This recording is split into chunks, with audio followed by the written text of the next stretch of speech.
Music একটা মহামারী আকার ধারণ করছে। এই মিউজিকটা হচ্ছে মদের মতো।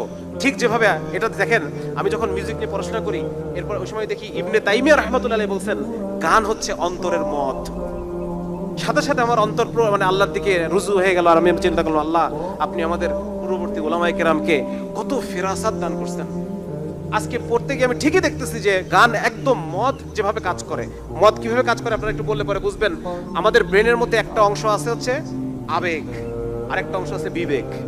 আবেগ এবং বিবেকের মধ্যে একটা কানেকশন আছে। বিবেক সবসময় আবেগকে একটা ডাউন করে রাখে, বুঝা গেল? আবেগের জায়গাটাকে একটা ইনহিবিশন করে রাখে, ডাউন করে রাখে, যাতে করে মানুষের আবেগটা উপরে না আসে।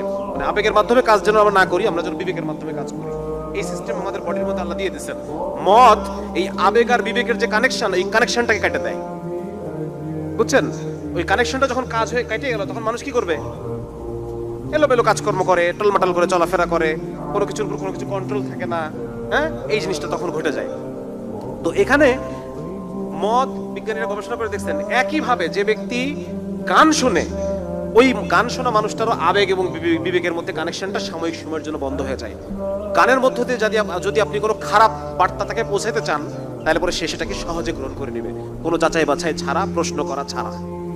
একটা সিনেমার মধ্যে প্রচুর মিউজিক থাকে। একটা সিনেমা যখন কেউ দেখতেছে, তখন ওই সিনেমার যে মূল বক্তব্য, হ্যাঁ, যে সমকামিতা, যারা সমকামী এরা আসলে এদের উপর অত্যাচার করো না, এরা মজলুম, তো এটা সে মনের অবচেতন মনেই সে এই মেসেজটাকে সে গ্রহণ করে নেবে, কোনো যাচাই করবে না। গান ওই যাচাই করার ক্ষমতাকে কেটে দেয় সাময়িক সময়ের জন্য।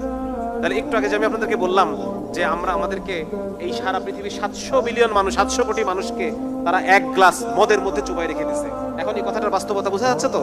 হ্যাঁ, তারা আমাদেরকে এই ডিভাইসের, মোবাইল ডিভাইসের মাধ্যমে, তারা আমাদেরকে মিউজিকের মাধ্যমে, নাটক, সিনেমা, গানের মাধ্যমে তারা আমাদেরকে এক গ্লাস মদের মধ্যে চুবাই রাখছে। যে তুই আসলে তুই আরামে আছিস, মনে কর তুই আরামে আছিস, তুই ভালো আছিস। মদের মধ্যে চুবে থাকলে যে মদ খোর, সে কি মনে করে আমি তো ভালোই আছি, আমি তো মজায় আছি। ঠিক একই রকম ভাবে ওইটার মধ্যে আমরা এখন মনে করতেছি যে আমরা সবাই ভালো আছি।